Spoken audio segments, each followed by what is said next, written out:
Getting to know the Zips with the Akron Beacon Journal beat writer. So much has been written about Saquon Barkley, Trace McSorley, Joe Moorhead and the outlook for Penn State heading into the 2017 season. And even though the Nittany Lions are expected to win their season opener handily on Saturday, it can't hurt to know the opposition. That's why this week, and for the rest of the season, we'll be speaking with a beat writer from Penn State's opposition heading into the game.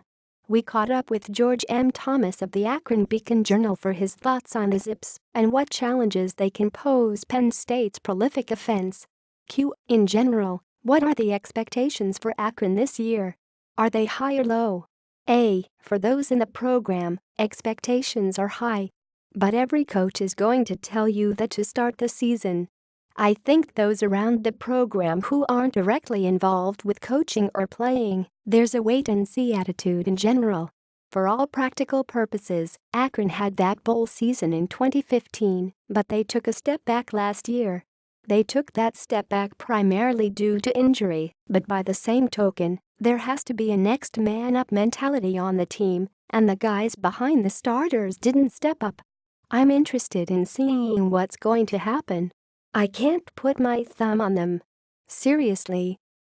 Zips quarterback Tommy Woodson looks like he'll be ready to go after off-season surgery. When he's at his best, what makes him tough to defend? He throws the deep ball very well. Tommy's got a gun. Isn't that a song? Laughs. Thomas has got a gun. Generally speaking, he makes good decisions. Very intelligent. He's confident without being cocky. He's the guy you want running the team right now.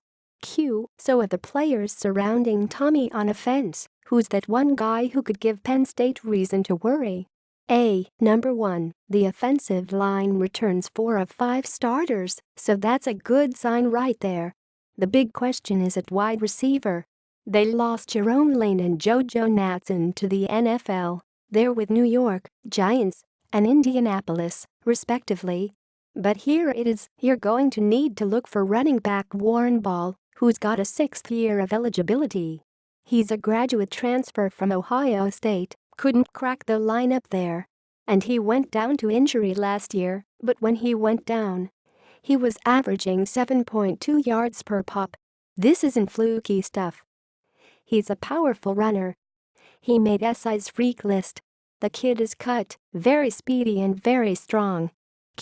On the flip side, who's a guy on the defensive side of the ball that could disrupt Trace McSorley, Saquon Barkley in the Penn State offense? Ulysses Gilbert is a guy they're going to have to pay attention to. He's a linebacker who's very fast, strong. Not too big, but he's deceptive. They like a defensive end named Brian Reinke. He's come out of nowhere. He's a junior and local kid, going to a high school in suburban Akron. He went from 215 pounds to 250. In the practices I've been allowed in to see, I've seen him disrupt the offense. Now let's be realistic. Because this isn't the Penn State team that played Akron in 2014. This is a Big Ten champion. You could have made the argument that they should have been in the college football playoff. And that was going to be my final question for you. I mean, everyone is anticipating that this is going to be a blowout. As someone who's as familiar with Akron as one can be, is that what you ultimately expect? I expect them to be able to hang on for a little bit. You and I both know what happens in these types of situations.